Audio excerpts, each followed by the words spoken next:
This is a classic hard-shell portfolio case, good for holding individual prints, photos, or drawings. It could also be used to hold a book or a series of pamphlets.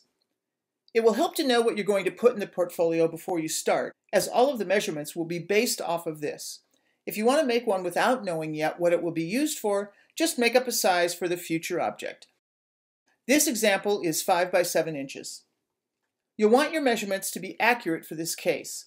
I've created a couple of worksheets for figuring out the dimensions of your bookboard, book cloth, and paper. They're available for download on my website so you can print them out and create a perfect box for any size object you want. Go to handmadebooksandjournals.com, then choose the main menu item, Make Custom Books, then Boxes and Slipcases. From there, choose Hardbound, Portfolio Case, and then Portfolio Case Worksheets, which will take you to the main page for those items. Here you can scroll down and see the images of the worksheets. These each have separate download pages, so click on one of the images, which will take you to another page. Click on the image again and it will take you to the download page and you can download it from there. How you do that final step will depend on your operating system and the browser you're using. I'm on a Mac using Safari, so I control-click on the image and get a pick menu allowing me to save image to the desktop. Your final step may vary. Hopefully these worksheets are self-explanatory, but if you need some help working through them, you can watch the video posted here. Once you've figured out all of your measurements and cut all of your bookboard, book cloth, and paper, you're ready to get started on the construction. In this example, I'm using book cloth on the outside of the portfolio and paper on the inside, but you can use paper inside and out if you want. I made my own book cloth because I wanted to use a very specific material. If you want to create your own book cloth, watch the video here. Begin with the outside covering. Place it upside down on your work surface. First, I'm going to construct the main body of the portfolio. I'll add the flaps later. I'm going to start with board number 2, the leftmost board, and work my way to the right. I use a straight edge along the top to use as a stop for the bookboard so I know I'm placing it correctly, measuring down 3/4 of an inch for the fold-over margin. I also do the same along the left side using a scrap piece of board. The stops make it easy to place the boards once they're covered with glue. You could also just draw the measurements on the back of the cloth or paper if you wanted to. I prefer the straight edge method because it's quick and easy. Cover one side of board number 2 with PVA glue. You can use a brush for this or a roller. I go back and forth on the method that I prefer. I think they both have advantages and disadvantages. Place that board carefully in position, firmly pressing it down, and then weight it down as you work on the next piece. Working from left to right, this is piece number 7. To make sure you get the spacing right between each board, you'll want to create a spacer. You could also just carefully measure each gap, but the spacer makes the work go so much faster. I just glue strips of bookboard together until I get the thickness I want. In this case, that's 1/8 inch. Apply glue to your next piece, place the spacer next to the first board, and then position the glued piece using the spacer and the straight edge to achieve the correct placement. Remove the spacer right away so it doesn't get glued down. Once again, weight this piece down as you get the next piece ready. Continue this process from left to right, using the spacer and the straight edge to keep everything correctly placed and aligned.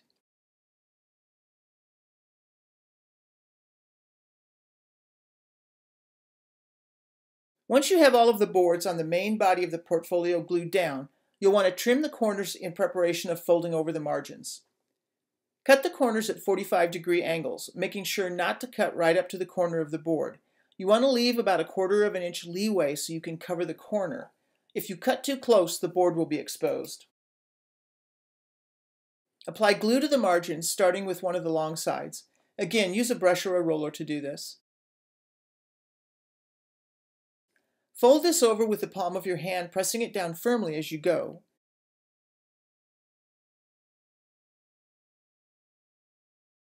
Use your bone folder to continue to press it down, and also be sure to press into the gutters, gluing those areas down. I use 2 bone folders to do this to keep the material from pulling back out.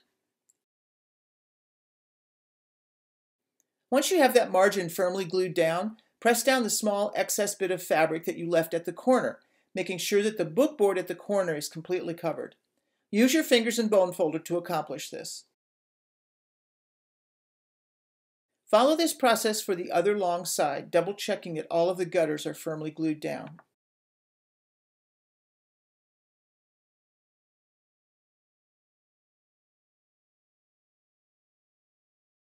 Next, glue down the short sides. These are fairly quick and easy to do since you've already done the hard work on the corners and gutters. Use your bone folder or a brayer to firmly press everything down. Place this all under a weight to dry while you work on the flaps. To cover the flaps, use the same technique of utilizing a straight edge as a stop, measuring off a 3/4 inch margin. Apply glue to one side of the large flap piece, piece number 4, and place it in position on the book cloth. For this piece, I'm just eyeballing the side-to-side position, using the straight edge as a stop along the top margin. Apply glue to piece number 6 and make use of the spacer to get the correct gap between the two pieces of bookboard. Put this under a weight while you glue the second flap. The next step is a little complex and takes some finessing. This is the manner in which you need to trim the book cloth on the flap in order to be able to fold the margins over. This shows you the cuts you need to make, as well as the order in which you'll want to glue the resulting margins.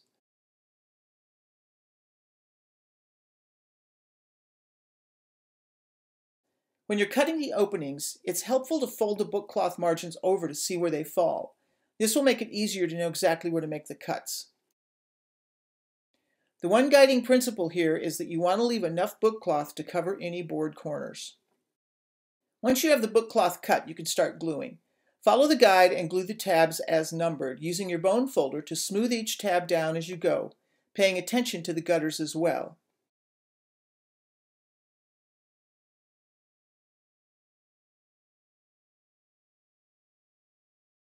Continue this process with the second flap and put both flaps under a weight to dry.